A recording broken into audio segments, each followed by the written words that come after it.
ವಿಜಯಪುರ ಜಿಲ್ಲೆಗೂ 371 ಸೌಲಭ್ಯ ಕಲ್ಪಿಸುವಂತೆ ರಾಜ್ಯ ರೈತ ಸಂಘದ ವಿಜಯಪುರ ಜಿಲ್ಲಾಧ್ಯಕ್ಷ ಸಿದ್ದನಗೌಡ ಜಲಪೂರ ಆಗ್ರಹ ವ್ಯಕ್ತಪಡಿಸಿದ್ದಾರೆ. ದೇವರಹಿಪ್ಪರಗಿ ವಿಜಯಪುರ ಜಿಲ್ಲೆಯನ್ನ ಕಲ್ಯಾಣ ಕರ್ನಾಟಕ ವ್ಯಾಪ್ತಿಗೆ ಸೇರ್ಪಡೆಗೊಳಿಸಿ ಸಂವಿಧಾನದ 371(2)(3) ಅಡಿಯಲ್ಲಿ ಸೌಲಭ್ಯಗಳನ್ನು ಒದಗಿಸಬೇಕು ಅಂತ ಕರ್ನಾಟಕ ರಾಜ್ಯ ರೈತ ಸಂಘದ ವಿಜಯಪುರ ಜಿಲ್ಲಾಧ್ಯಕ್ಷ ಸಿದ್ದನಗೌಡ ಜಲಪೂರ ಆಗ್ರಹಿಸಿದರು. ಪಟ್ಟಣದ ತಹಸೀಲ್ದಾರ್ ಕಚೇರಿಗೆ ಬುಧವಾರ ವಿವಿಧ ಸಂಘಟನೆ ಹಾಗೂ ರೈತ ಸಂಘ ಪದಾಧಿಕಾರಿಗಳು ಸೇರಿದಂತೆ ತಹಸೀಲ್ದಾರ್ ಮೂಲಕ ಮುಖ್ಯಮಂತ್ರಿ ಡಿಕೆ ಶಿವಕುಮಾರ್ ಅವರಿಗೆ ಮನವಿ ಸಲ್ಲಿಸಿದರು. ನಂತರ ಮುಖಂಡರಾದ ಲಾಯಪ್ಪ ಇಂಗಳೆ, ಕರವೇ ತಾಲೂಕು ಘಟಕದ ಅಧ್ಯಕ್ಷ ರಹಿಮಾನ್ ಕನಗಲ್ ಹಾಗೂ ಕರ್ನಾಟಕ ರಾಜ್ಯ ರೈತ ಸಂಘದ ಜಿಲ್ಲಾಧ್ಯಕ್ಷ ಸಿದ್ದನಗೌಡ ಜಲಪೂರ ಅವರು ಮಾತನಾಡಿ, ವಿಜಯಪುರ ಜಿಲ್ಲೆಯ ರೈತರು ಹಾಗೂ ಜಿಲ್ಲೆಯ ಜನರ ಹಿತದೃಷ್ಟಿಯಿಂದ 371 ಸೌಲಭ್ಯ ಕಲ್ಪಿಸುವ ಮೂಲಕ ಶಿಕ್ಷಣ, ಉದ್ಯೋಗ ಸೇರಿದಂತೆ ವಿವಿಧ ಕ್ಷೇತ್ರಗಳಲ್ಲಿ ವಿಶೇಷ ಅವಕಾಶ ಒದಗಿಸಬೇಕು. ಯಾಕಂದರೆ ವಿಜಯಪುರ ಜಿಲ್ಲೆ 1948ರವರೆಗೆ ಹೈದರಾಬಾದ್ ನಿಜಾಮರ ಆಳ್ವಿಕೆಗೆ ಒಳಪಟ್ಟಿತ್ತು. ಕಲಬುರಗಿ, ಬೀದರ್, ರಾಯಚೂರು ಜಿಲ್ಲೆಗಳೊಂದಿಗೆ ಒಂದೇ ಸಂಸ್ಕೃತಿ, ಆಡಳಿತ, ಶೈಕ್ಷಣಿಕ ಹಿನ್ನೆಲೆ ಹೊಂದಿದೆ. ಆದ ಕಾರಣ 371 ಸೌಲಭ್ಯಗಳನ್ನು ಒದಗಿಸಬೇಕು ಅಂತ ಒತ್ತಾಯಿಸಲಾಗಿದೆ ಅಂತ ಹೇಳಿದರು. ಈ ಬೇಡಿಕೆಯನ್ನು ಸರ್ಕಾರ ಗಂಭೀರವಾಗಿ ಪರಿಗಣಿಸಿ ಶೀಘ್ರ ಕ್ರಮ ಕೈಗೊಳ್ಳಬೇಕು ಅಂತ ರೈತ ಸಂಘ ಹಾಗೂ ವಿವಿಧ ಸಂಘಟನೆಗಳ ಮುಖಂಡರು ಆಗ್ರಹಿಸಿದರು. ಇದೇ ವೇಳೆ ಮುಖಂಡರಾದ ವಿನೋದ ಖೇಡಾ, ಸಂಪತ್ ಜಮಾದಾರ, ಮಡಿವಾಳಪ್ಪ ಕುಂಬಾರ, ಹಸನ್ ನದಾಫ್, ಎಸ್ವೈ ಭಜಂತ್ರಿ, ರಮೇಶ ಯರನಾಳ, ಪರಶುರಾಮ ಯಲಗೊಂಡ, ಬಿಬಿ ಪಾಟೀಲ, ದಾದಾ ಬೇಪಾರಿ, ಕುಮಾರ ಚೌಹಾಣ, ದೌಲಸಾಬ ಹೆಬ್ಬಾಳ, ತಿಪ್ಪಣ್ಣ ಮೂಲಿಮನಿ, ಮಲ್ಕಪ್ಪ ದೊಡ್ಡಮನಿ, ಎಎ ವಾಲಿಕಾರ ಸೇರಿದಂತೆ ಹಲವು ಜನ ಮುಖಂಡರು ಉಪಸ್ಥಿತರಿದ್ದರು. ಎಲ್ಲರೂ ತಿಳ್ಕೊಂಡಂಗ ನಮಗೆ 1947 ಆಗಸ್ಟ್ 15 ಸ್ವಾತಂತ್ರ್ಯ ಬಂದಿಲ್ಲ. ನಮಗೆ ಸೆಪ್ಟೆಂಬರ್ 17 1948 ನಮ್ಮ ಈ ಭಾಗಕ್ಕೆ ಸ್ವಾತಂತ್ರ್ಯ ಬಂದದ. ಮುಖ್ಯವಾಗಿ ನಮ್ಮ ಸಿಂದಗಿ ಇಂಡಿ ಭಾಗ ಹೈದರಾಬಾದ್ ನಿಜಾಮನ ಆಡಳಿತದಲ್ಲಿ ಮತ್ತು ರಜಾಕ್ ರಾವಳಿಗೆ ತುತ್ತಾಗಿರ್ತಕ್ಕಂಥ ಅತಿ ದೊಡ್ಡ ಪ್ರದೇಶ ಮತ್ತು ಇವತ್ತಿನವರೆಗೂ ಅನ್ಯಾಯ ಆಗುತ್ತಿರ್ತಕ್ಕಂಥ ಪ್ರದೇಶ. ಹೈದರಾಬಾದ್ ವಿಮೋಚನೆ ಚಳವಳಿಯ ನೇತೃತ್ವವನ್ನು ನಮ್ಮ ಅನ್ಯಾಯ ಆಗತ್ತಿದ್ದಲ್ಲ, ಈ ಅನ್ಯಾಯದ ವಿರುದ್ಧ ನೇತೃತ್ವವನ್ನು ವಹಿಸಿಕೊಂಡು ನಮ್ಮ ಸಿಂದಗಿ ಭಾಗದವರು ಸ್ವಾಮಿ ರಮಾನಂದ ತೀರ್ಥರು ಹೈದರಾಬಾದ್ ವಿಮೋಚನಾ ಚಳವಳಿಯ ಪಿತಾಮಹ ಅಂತ ಹೆಸರಾಗಿದೆ. ಅವ್ರು ಹುಟ್ಟಿದ್ದು ಸಿಂದಗಿಯಲ್ಲಿ, ಹೋರಾಟ ಮಾಡಿದ್ದು ಹೈದರಾಬಾದ್ನಲ್ಲಿ. ಅವಾಗ ಹೈದರಾಬಾದ್ ಕಾಂಗ್ರೆಸ್ಸಿನ ಸ್ಟೇಟ್ ಪ್ರೆಸಿಡೆಂಟ್ ಆಗಿದ್ದರು. ಅವರ ನೇತೃತ್ವದಾಗ ಈ ಹೈದರಾಬಾದ್ ಪ್ರಾಂತ ಭಾರತದ ಒಕ್ಕೂಟದಲ್ಲಿ ಸೇರಿದೆ. ಈ ಹೈದರಾಬಾದ್ ಪ್ರಾಂತ ಅತ್ಯಂತ ಹಿಂದುಳಿದ ಪ್ರದೇಶ ಆಗೈತಿ. ಬಿಜಾಪುರ ಜಿಲ್ಲೆ ಸೇರಿ ಇದನ್ನ ಅವಾಗ ನಡೆದು ಇದಕ್ಕೆ ಏನಾದ್ರು ಒಂದು ವಿಶೇಷ ಸ್ಥಾನಮಾನ ಕೊಡಬೇಕಂತ ದೊಡ್ಡ ಮಟ್ಟದಲ್ಲಿ ಹೋರಾಟ ಆಗಿತ್ತು.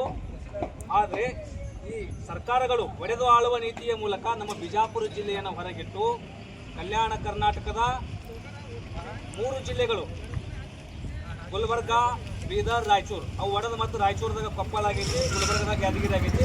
ಮದ್ರಾಸ್ ಪ್ರಾಂತದಲ್ಲಿ ಇರ್ತಕ್ಕಂಥ ಬಳ್ಳಾರಿ ಜಿಲ್ಲೆಯನ್ನು ಸೇರಿಸಿ 371 ಕಲಮನ್ನು ಜಾರಿಗೆ ತಂದರು. ಅವಾಗೂ ನಾವು ಹೋರಾಟ ಮಾಡೀವಿ, ಮೊದಲು ಮಾಡೀವಿ, ಹಿಂದೂ ಈಗೂ ಮಾಡ್ತಾ ಇದ್ದೀವಿ. ಆದರೆ ನಮಗೆ ಇಲ್ಲಿ ತನಕ 371 ಮೀಸಲಾತಿ ಒದಗಿಸದೇ ಇರುವುದರಿಂದ ಈ ಕಳೆದ 12-13 ವರ್ಷಗಳಲ್ಲಿ ನಮ್ಮ ಜಿಲ್ಲೆಗೆ ಸುಮಾರು 15ರಿಂದ 20 ಸಾವಿರ ಸರ್ಕಾರಿ ಉದ್ಯೋಗಗಳು ತಪ್ಪ್ಯಾವ ಮತ್ತು 40,000 ಕೋಟಿ ರೂಪಾಯಿ ಅನ್ಯಾಯ ಆಗಿದೆ. ಈ ಅನ್ಯಾಯವನ್ನು ಸರಿದೂಗಿಸುವವರು ಯಾರು? ಇವತ್ತು 56,000 ಹುದ್ದೆಗಳು ಏನೋ ಕರೆದಾರಂತ ನಮ್ಮ ಜಿಲ್ಲೆಯ ಜನ ಎಲ್ಲರೂ ಸಂತೋಷದಾಗದಾರ. ಅದ್ರಾಗ ನಮಗೆ ಬರುವೇ ಒಂದು 30 ಬೇಡ 40 ಹುದ್ದೆಗಳು ಬರ್ತಾವೆ. ಅವು ಭಾಳ ದೊಡ್ಡ ಕಾಂಪಿಟೇಷನ್ ಮಾಡ್ದಕ್ಕೆ ಬರ್ತಾವ. ಇವತ್ತು ಕಲ್ಯಾಣ ಕರ್ನಾಟಕದಲ್ಲಿ ಆ ಜಿಲ್ಲೆಗಳಿಗೆ ಪ್ರತ್ಯೇಕವಾಗಿ 30,000 ಹುದ್ದೆಗಳದಾವ. ಆ 30,000 ಹುದ್ದೆಗಳಿಗೆ ನಮಗೆ ಯಾರಿಗೂ ಕೂಡ ಅರ್ಜಿ ಹಾಕಲಿಕ್ಕೆ ಬರಂಗಿಲ್ಲ. ಈ ಕಾರಣಕ್ಕಾಗಿ ನಮ್ಮ ಜಿಲ್ಲೆಯನ್ನ ಕೂಡಲೇ 371 ಸೇರ್ಪಡೆ ಮಾಡಲೇಬೇಕು ಮತ್ತು ಅಲ್ಲಿರ್ತಕ್ಕಂಥ ಎಲ್ಲ ಸೌಲಭ್ಯಗಳನ್ನು ಬಿಜಾಪುರ ಜಿಲ್ಲೆಗೂ ತಕ್ಷಣದಿಂದ ಅದನ್ನು ಅನ್ವಯಿಸುವಂತೆ ಮಾಡಬೇಕು. ನಮ್ಮದು ಯಾರೋ ಹೈದರಾಬಾದ್ ನಿಜಾಮನ ಆಡಳಿತದಾಗಿಲ್ಲ ಅಂತ ಕೆಲವರು ಎಲ್ಲ ವಾದ ಮಾಡಾಕ್ತಾರೆ. ಸರ್ಕಾರಿ ದಾಖಲೆಗಳು ಹೇಳ್ತಾವೆ 1948ರವರೆಗೆ ಹೈದರಾಬಾದ್ ನಿಜಾಮನ ಆಡಳಿತದಲ್ಲಿ ಇತ್ತು ಅಂತ ಹೇಳ್ತಾವೆ. ನಂಜುಂಡಪ್ಪ ವರದಿಯ ಪ್ರಕಾರ ನಮ್ಮ ಬಿಜಾಪುರ ಜಿಲ್ಲೆಯ ಎಲ್ಲ ಮೂಲ ತಾಲೂಕುಗಳು ಅತ್ಯಂತ ಹಿಂದುಳಿದ ತಾಲೂಕುಗಳೆಂತ ಗುರುತಿಸಲ್ಪಟ್ಟವ. ಇವತ್ತಿಗೂ ನಮ್ಮ ಸಾರಿಗೆ ಸಂಸ್ಥೆ ಕಲ್ಯಾಣ ಕರ್ನಾಟಕದ ಸಾರಿಗೆ ಸಂಸ್ಥೆಯಲ್ಲಿ ಗುಲ್ಬರ್ಗ ವ್ಯಾಪ್ತಿಯಲ್ಲಿ ಬರ್ತೈತಿ. ಹೈಕೋರ್ಟ್ ಕೂಡ ನಮ್ಮದು ಗುಲ್ಬರ್ಗ ವ್ಯಾಪ್ತಿಯಲ್ಲಿ ಬರ್ತೈತಿ. ಕೃಷ್ಣಾ ಕೂಡ ನಮ್ಮ ಗುಲ್ಬರ್ಗ ವ್ಯಾಪ್ತಿಯಲ್ಲಿ ಬರ್ತೈತಿ. ಪುರಾತತ್ವ ಇಲಾಖೆ ಕೂಡ ನಮ್ಮ ಗುಲ್ಬರ್ಗ ವ್ಯಾಪ್ತಿಯಲ್ಲಿ ಬರ್ತೈತಿ. ಎಲ್ಲಾ ಇಲಾಖೆಗಳು ಗುಲ್ಬರ್ಗ ವ್ಯಾಪ್ತಿಯಲ್ಲಿ ಬರ್ತಾವ. ಎಲ್ಲಾ ಇಲಾಖೆಗಳು ಕಲ್ಯಾಣ ಕರ್ನಾಟಕದೊಂದಿಗೆ ಬರ್ತಾವ. ಮೀಸಲಾತಿ ಬಂದೇ ಇಲ್ಲ. ಇದು ಯಾವ ಕಾರಣಕ್ಕಾಗಿ ಅಂತಕ್ಕಂಥದ್ದು ಜಿಲ್ಲೆಯ ಜನರ ಒಂದು ದೊಡ್ಡ ಪ್ರಶ್ನೆ ಆಗ್ಯದ. ಕೂಡಲೇ ಮಾನ್ಯ ಮುಖ್ಯಮಂತ್ರಿಗಳು ಈ ವಿಷಯವನ್ನು ಗಂಭೀರವಾಗಿ ಪರಿಗಣಿಸಿ ತಕ್ಷಣಕ್ಕೆ ಈ ಏನು ಹುದ್ದೆಗಳದಾವ ಈ ಹುದ್ದೆಗಳಿಗೆ ಅನ್ವಯಿಸುವಂತೆ ಈ ಮೀಸಲಾತಿಯನ್ನು ಕೂಡಲೇ ಜಾರಿ ಮಾಡಬೇಕು. ನಮ್ಮ ಜಿಲ್ಲೆಯ ಮಕ್ಕಳಿಗೆ ಶಿಕ್ಷಣದಲ್ಲಿ ಮತ್ತು MBBS ಇರಬಹುದು, ಮೆಡಿಕಲ್ ಸೀಟ್ ಇರಬಹುದು, ಇಂಜಿನಿಯರಿಂಗ್ ಸೀಟ್ದಲ್ಲಿ ಏನು ನಮಗೆ ಮೀಸಲಾತಿಗೆ ಅನ್ಯಾಯ ಆಗ್ತಾ ಇದೆ, ಉದ್ಯೋಗದಲ್ಲಿ ನಮಗೇನು 80% ನಮಗೇನು ಅನ್ಯಾಯ ಆಗ್ತಾ ಇದೆ, ಅದರ ತಕ್ಷಣಕ್ಕೆ ಸರಿಪಡಿಸಬೇಕು. ಕೂಡಲೇ ಕೂಡಲೇ ಈಗೇನು ಅಧಿವೇಶನ ನಡೀತದೆ ಈ ಅಧಿವೇಶನದಾಗೆ ಅದನ್ನು ಪಾಸ್ ಮಾಡಿ ಕೇಂದ್ರ ಸರ್ಕಾರಕ್ಕೆ ಪ್ರಸ್ತಾವನೆ ಕಳಿಸುವ ಮೂಲಕ ಬಿಜಾಪುರ ಜಿಲ್ಲೆಯನ್ನ 371 ಜೆಗೆ ಅಳವಡಿಸುವ ಮೂಲಕ ನಮ್ಮ ಜಿಲ್ಲೆಗೆ ಏನು 12 ವರ್ಷಗಳಿಂದ ಏನು ಅನ್ಯಾಯ ಆಗೋದಲ್ಲ ಅನ್ಯಾಯ ಸರಿಪಡಿಸಬೇಕು ಮತ್ತು ಜಿಲ್ಲೆಯ ಎಲ್ಲ ಶಾಸಕರು ಮತ್ತು ಸಚಿವರು ಈ ಹೋರಾಟದ ನೇತೃತ್ವವನ್ನು ವಹಿಸ್ಕೋಬೇಕು.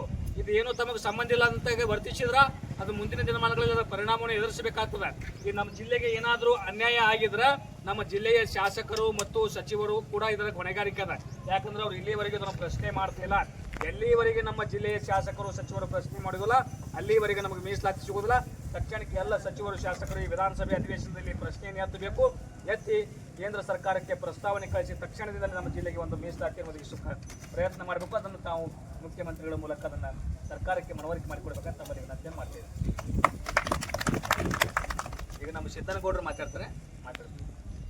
ಏನಿಲ್ಲ, ಏನಪ್ಪ ಅಂತಂದ್ರೆ ಇವತ್ತು ನಮ್ಮ ದೇವರಿಪ್ಪಿ ತಾಲೂಕಿನಲ್ಲಿ ಏನಾಗ್ಯದಪ್ಪ ಅಂತಂದ್ರೆ ಈ ದೇವರಿಪ್ಪಿಗೆ ಮುಂಚೆ ಸಿಂದಗಿ ತಾಲೂಕಿನಾಗಿತ್ತು. ಇದು ಗುಲ್ಬರ್ಗ ಹೇಳಿದ್ರು ಅಣ್ಣವರು ಲಾಯಪ್ಪಣ್ಣವ್ರು ಹೇಳಿದ್ರು ಇದು ಗುಲ್ಬರ್ಗ ಪ್ರಾಂತ್ಯಕ್ಕೆ ಸೇರುವಂಥದ್ದು ಹೈದರಾಬಾದ್ ನಿಜಾಮ್ ಕಾಲದಾಗ. ಏನಾಗ್ಯದಪ್ಪ ಅಂದ್ರೆ 371J ಇದನ್ನು ಯಾವ ನಮ್ಮ ಶಾಸಕರಾಗಲಿ ಉಸ್ತುವಾರಿ ಮಿನಿಸ್ಟರ್ ಆಗಲಿ ಹಿಂದಿನಿಂದ ಯಾರು ಧ್ವನಿ ಎತ್ತಿಲ್ಲ. ಅದನ್ನು ಯಾಕೆ ಎತ್ತಿಲ್ಲ ಗೊತ್ತಿಲ್ಲ.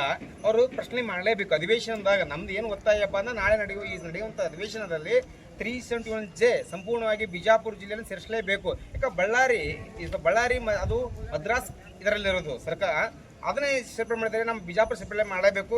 ಇಲ್ಲಪ್ಪ ಅಂದರೆ ನಾವು ನಮ್ಮ ಬಿಜಾಪುರದಲ್ಲಿ ಒಂದು ಹೋರಾಟವನ್ನು ಹಮ್ಮಿಕೋಬೇಕಾಗ್ತದೆ. ಎಲ್ಲ ಹೋರಾಟಗಾರರು ಎಲ್ಲ ಪ್ರಗತಿಪರ ಸಂಘಟನೆ ಜೊತೆ ಒಂದು ಮೀಟಿಂಗ್ ಆಲ್ರೆಡಿ ಮಾಡಿದ್ದಾರೆ.